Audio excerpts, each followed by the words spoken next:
আসছি দাঁড়াও, আসছি দাঁড়াও। আমার ছাদ বাগানে আজ 20 দিন হয়ে গেল। এই 20 দিনের মধ্যে ছাদের টবে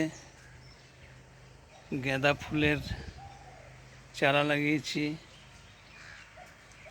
নয়নতারা ফুল ফুটতে আরম্ভ করেছে। তার সঙ্গে সঙ্গে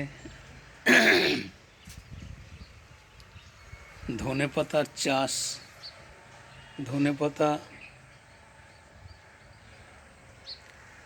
টবে পেতের মধ্যে দিয়েছি। তার পাশাপাশি ছাদের মধ্যেই একটু নতুন পদ্ধতিতে আমি ধনে গাছ লাগিয়েছি। এটা গতকাল লাগিয়েছি ছাদের মধ্যেই। এই 2.5 ইঞ্চি থিকনেসের মাটি দিয়ে, সার দিয়ে আমি এই ধনে গাছ লাগিয়েছি। এটা 1 সপ্তাহের মধ্যে আশা করি কুঁড়ি উঠতে আরম্ভ করবে। এসব যে দেখছেন, এই যে এটা 8-9 দিন আগে এই ধনের চারাগুলো লাগিয়েছিলাম, ধনের বীজ পেতেছিলাম। এখন গাছ বেরিয়ে পড়েছে।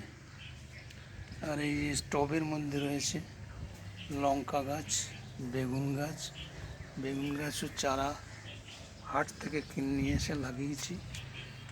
কিছু হয়তো পরিচর্যায় আমার ত্রুটি আছে, সেজন্যে এটা আলু গাছ।